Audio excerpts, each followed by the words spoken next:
Assalamualaikum warahmatullahi taala wabarakatuh.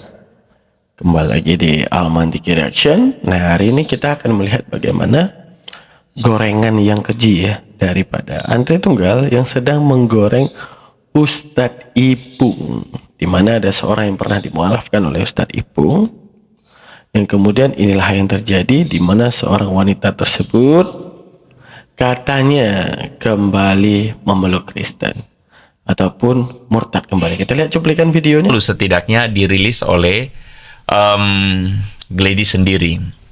Nah, sekali lagi saya sengaja tidak mengeksplor lebih lanjut karena saya ingin menghargai apa yang menjadi privasinya dan saya tidak akan munculin identitasnya lebih lanjut. Tetapi menurut saya setidaknya hal ini sudah menunjukkan kepada Anda bahwa Ipung sendiri itu justru kasihan juga bahwa mualaf ini yang dia sudah promosikan balik ke settingan pabrik. Mari kita dengarkan sekali lagi teman-teman. Mbak ini ketika Allah bagi-bagi otak kecerdasan, siapa yang mau siapa yang mau otak cerdas? Mbak Gladys, saya gitu kan. 3 weeks later. Hincana teng neng neng neng neng. Ku menahan rasa sakit.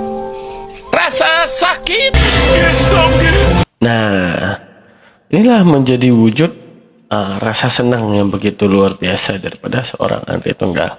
Nah, daripada kemudian kita penasaran dengan videonya dan apa yang terjadi, kita kemudian setelah ini akan menyaksikan bagaimana kesaksian mualafnya dulu. Nah, kita belum tahu apa alasan murtadnya seorang Gladys tersebut. Akankah ini video lama yang diangkat oleh Andre Tunggal? Ataukah memang video baru? Lalu bagaimana cara kita menyikapi? Haruskah kita seperti apa kan gitu? Kita punya sikapnya masing-masing. Karena Allah saja tidak masalah dengan umatnya meninggalkannya. Allah saja tidak masalah dengan hamba yang tidak menyembahnya. Allah saja tidak masalah dengan iblis yang menjadi guru malaikat, padahal dia pintar luar biasa, bahkan bisa mengimami para malaikat, justru memilih untuk mengkhianati Allah. Kamu tidak menyembah Allah dan tidak ada satu titik pun menggugurkan kekuasaan Allah. Kamu menyembah Allah tidak juga membuat Allah menjadi maha tinggi. Allah sudah maha tinggi tanpa harus disembah. Allah sudah maha hebat tanpa harus disembah. Allah sudah maha kuasa tanpa harus disembah. Jadi saat kamu tidak menyembah Allah, bukan Allah yang rugi. Karena kamu menyembah Allah, Allah tetap Tuhan. Kamu pergi dari Allah, Allah tetap Tuhan. Tapi konsekuensinya kamu menyembah Allah, kamu hamba Tuhan. Kamu tidak menyembah Allah, kamu bukan hamba Allah. Itu saja. Oke, mari kita mulai videonya. Enjoy. Orang yang tertipu dan paling tertipu, bodoh selagi lagi tertipu. Kalian menyangka akan adanya masa depan. Kalian menyangka masa depan yang kalian prediksi untuk kekhawatiran kepada diri kalian.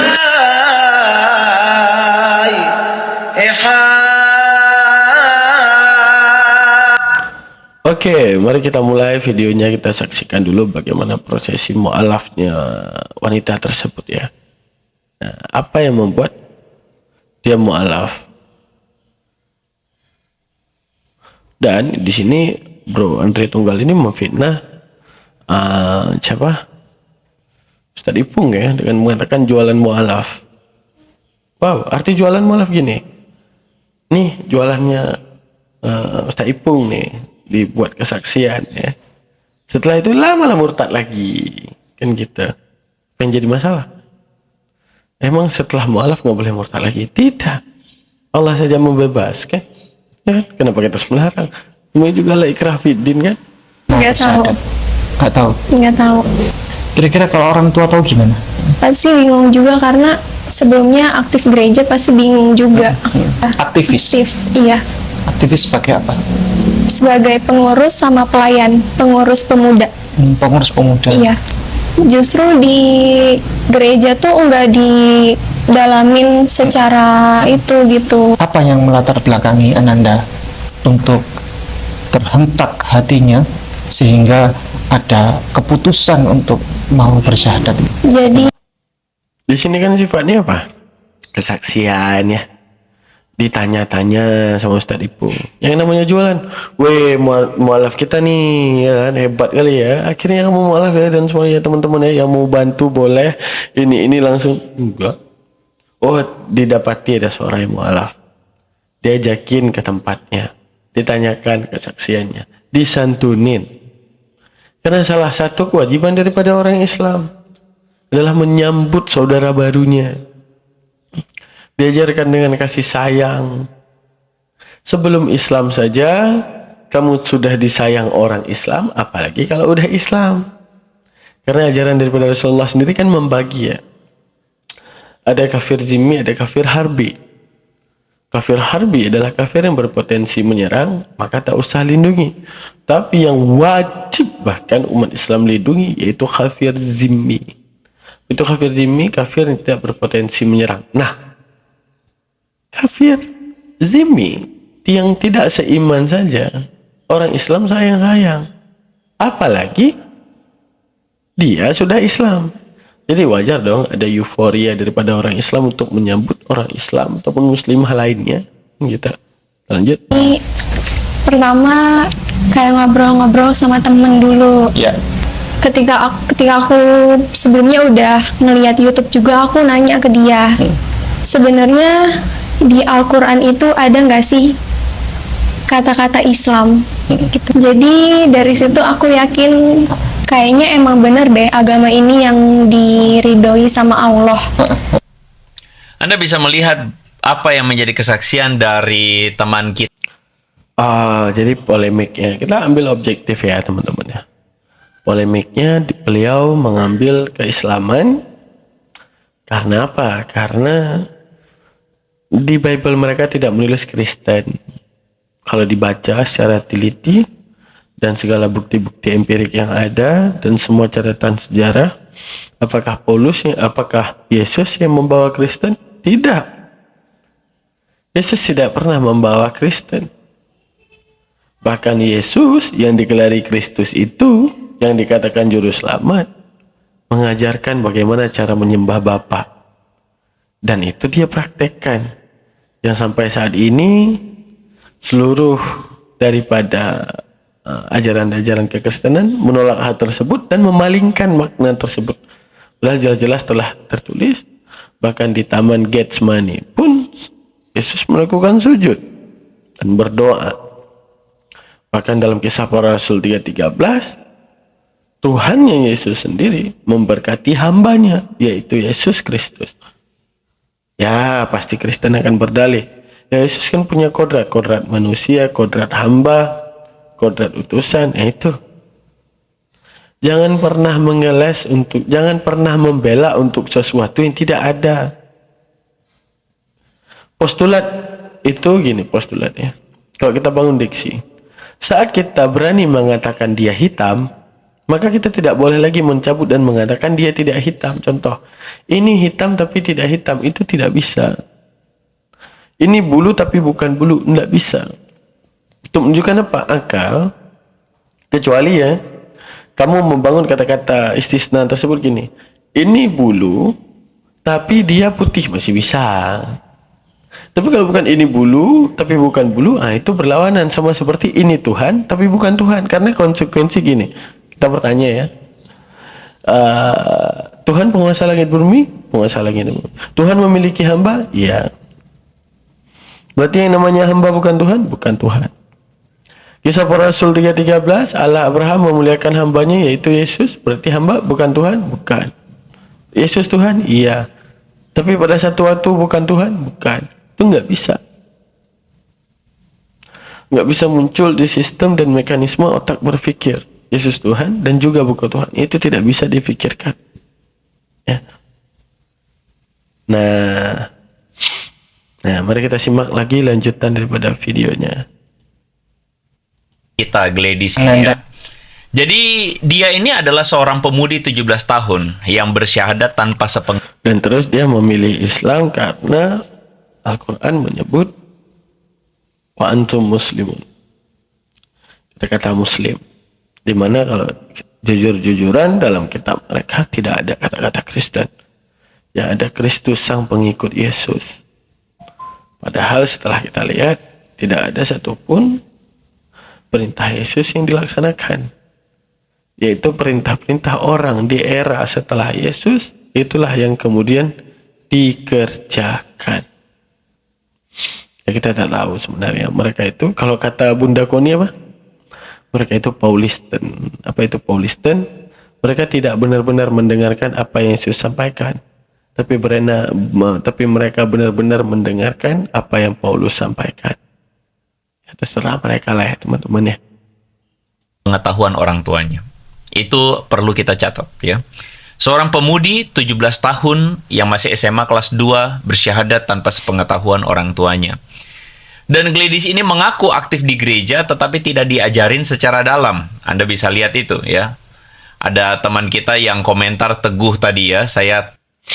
Dia mengaku di gereja tidak diajarkan begitu dalam. Benar. Pernahkah kita memperhatikan kami ya selaku apologet jadi seorang debaters yang berdebat dengan Kristen, bahkan dia itu adalah seorang teolog Kristen, ataupun kita bilang seorang pelajar dari kekristenan, belum pernah saya dapati mereka itu yang tidak terkejut. Contoh, mau coba buka ayat ini, dia terkejut. Kok ada ayat-ayat kayak gini? Mau coba buka ayat ini, buktinya apa? Berarti hanya beberapa segelintiran ayat yang dibawa dan diajarkan. Dan tidak pernah diajarkan keseluruhan. Beda dengan kita diajarkan prosesi tafsir Al-Quran. Misalnya kami di pondok diajarkan tafsirul Jalalain, di mana tafsir Jalalain tersebut ada jilid 1, jilid 2, jilid 3, jilid 4. Nah, keseluruhan daripada hal tersebut diajarkan. Mulai daripada Al-Fatihah sampai ke An-Nas. Tidak ada satupun ayat yang terlewatkan. Di mana kitab-kitab tafsir tersebut berjumlah 4 jilid dan semua itu kami jalani dalam proses 2 tahun sampai selesai. Lalu, kalau kita melihat para pelajar Bible ini, ada beberapa daripada apologet-apologet Muslim yang membawakan ayat, justru mereka ini asing dengan ayat tersebut. Nah, sehingga kami para apologet mengambil satu kesimpulan, apakah ayat ini tidak diajarkan? Apakah di gereja hanya memilih ayat-ayat penting saja untuk diajarkan, sedangkan ayat yang lain membiarkan umatnya terombang-ambing? Gitu. Ya kan? Sekarang coba lihat ya dari kesaksian teman-teman saya. Kalau di gereja ya ayat-ayat itu aja, ayat-ayat yang berbau kebaikan itu doang. Tapi ayat tentang pendalaman Trinitas, tentang apa itu dan semuanya ya kan, pendalaman Alkitab, bagaimana perjanjian lama. Di mana tahu nggak perjanjian lama? Stigma daripada gerejawan ataupun gereja stigma daripada jamaat bahwa ya udah ngapain pelajari perjanjian lama, udah batal kok. Mari kita hidup baru di dalam hidupnya Kristus, di dalam darahnya Kristus yang mulia, dalam penebusannya Kristus yang sakral. Ya, mereka kembali ke situ. Dan mereka itu sedang disembunyikan. Ya, coba Kristen-Kristen lebih cerdas. Ayo kita ambil ya. Kalau ini saran dari saya ya. Ambil sejumlah perkataan Yesus yang bertinta merah.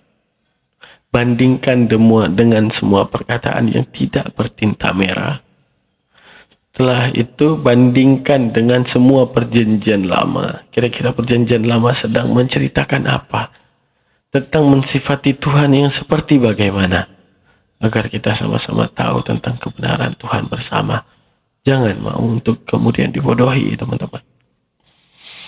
Terus kita lanjutkan videonya Gladys tersebut. Pas selanjutnya disclaimer daripada ngobrol sama temen dan nonton YouTube. Sekali lagi kalau Anda mau meyakini agama Islam silakan begitu ya. Cuman oke, di sini ada 2 diksi. Saya dapati meyakini Islam setelah ngobrol sama teman dan nonton YouTube. Sekarang gini, yang namanya diksi, yang namanya obrolan, ya. Obrolan itu kan saling tukar informasi. Dan setiap yang dia omongin pasti dipikirin. Berarti saat itu seorang Gladys ini otaknya bermain. Dia berpikir. Ya. Dan kemudian menemukan kebenaran. Yang kedua, nonton YouTube. Nonton YouTube kan gak sekedar nonton doang. Otomatis daripada nonton YouTube tersebut, setelah ditunjukkan bukti-bukti, pasti adanya prosesi yang namanya pemikiran. Lu berpikir. Nah, sedangkan kesaksian daripada murtadin rata-rata, saya bermimpi di atas Ka'bah ada Yesus, kan ada-ada aja. Saya melihat pas saya umroh di kuburan Nabi ada Yesus di atasnya. Ngapain Yesus di situ? Jaga karcis, jaga parkir. Itu menunjukkan apa, konyol-konyol ya. Tapi omongan dengan teman dan nonton YouTube. Nah, itu menunjukkan apa? Berarti dia udah sempat berpikir. Makanya Ipung Atria mengatakan bahwa kamu adalah seorang yang cerdas. Karena ketika disuguhkan dengan kebenaran, kamu mau mengambilnya. Karena jarang orang disuguhkan dan digelar di depannya itu kebenaran, mau menerima mentah-mentah kebenaran tersebut. Biasanya orang akan rentan menolaknya. Itu dia teman-teman ya. Tunjukkan videonya. Masalahnya adalah proses yang dialami oleh Gladys ini adalah proses yang sangat prematur sekali. Proses yang prematur sekali ya. Gladys ini masih sangat muda sekali tapi mengambil keputusan gegabah. Dan dia belum memahami ajaran Kristen tapi terpengaruh sama teman dan YouTube. Dan saya menduga dia menonton video-video seperti Zakir Naik. Dan temannya itu mungkin memberikan saran untuk menonton Zakir Naik. Nah, Anda bisa melihat beberapa banyak teman-teman yang kemudian mengatakan hal yang sama. Iya ya, di gereja ini, ya beberapa nih ya, di gereja ini tidak melakukan apa yang menjadi fungsinya dengan yang seharusnya membekali jemaat. Anda bisa lihat, ini anak adalah contoh dari anak-anak muda yang labil sekali, yang mudah sekali terpengaruh oleh YouTube seperti Zakir Naik yang membahas tentang kesalahan Kristen. Jadi Gladys ini butuh bimbingan yang tepat. Saya harus ngomong di disclaimer ini untuk teman-teman, kita harus bijaksana melihat fenomena yang terjadi pada teman kita Gladys ini, dan saya pikir anak ini masih labil dengan ajarannya. Karena Anda bisa menyaksikan bagaimana dia itu dengan mudah sekali kemudian dibelokkan, dan bahkan ketika berhadapan dengan Ipung, ya, saya kira dia mudah dibelokkan oleh narasi-narasinya.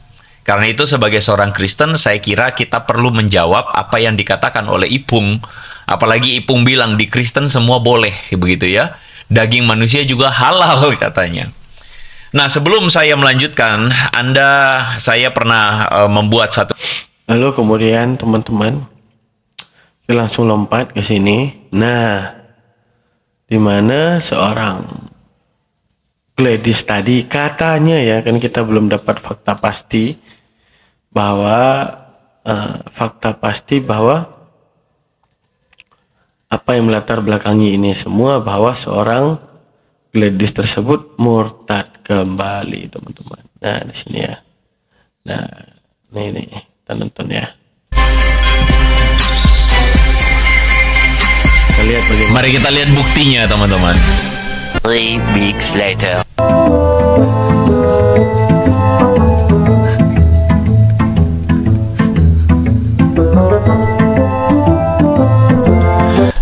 Anda mungkin melihat apa yang di video ini sekilas saja, tetapi saya akan pelan-pelan.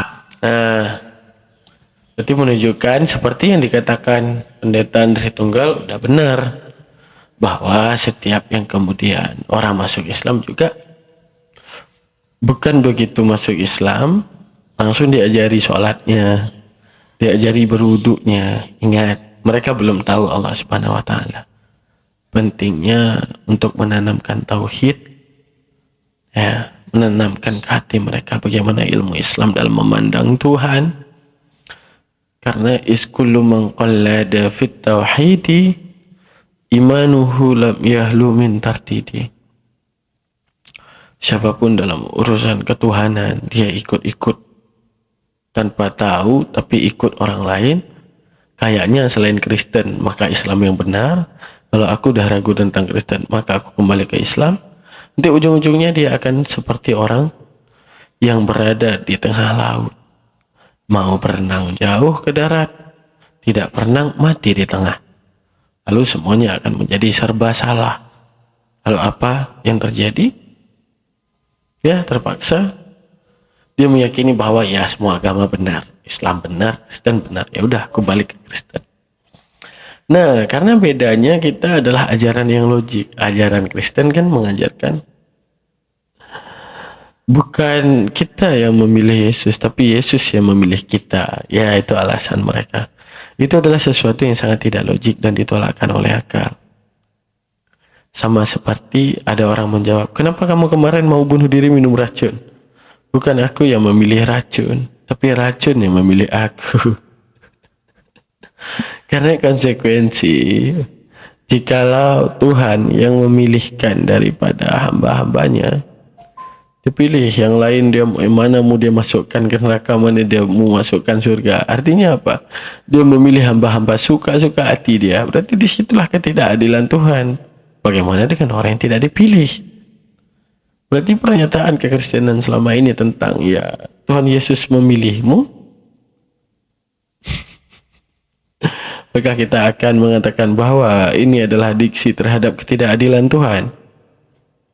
Namun setelah itu kalau Allah Ta'ala nggak ada menciptakan kepada likulli abdin kasbun kulifa bihi walakin lam tu'asir fa'rifa. Bagi setiap hamba itu ada usaha yang diberatkan. Bihi walakin lam tu'asir fa'rifa, tapi tidak karena urusan yang diberatkan, misalnya ibadah-ibadahnya itu dapat membeli surga, itu tidak. Falaysa majbura wala ikhtiyara walaysa kullan yaf'alu ikhtiyara. Manusia ini diciptakan Allah bukan menjadi seperti robotnya Allah. Contoh, dia tidak mau berzina tapi Allah mau dia berzina sehingga digerakkan tubuhnya untuk berzina, padahal dia tidak mau, nggak ada.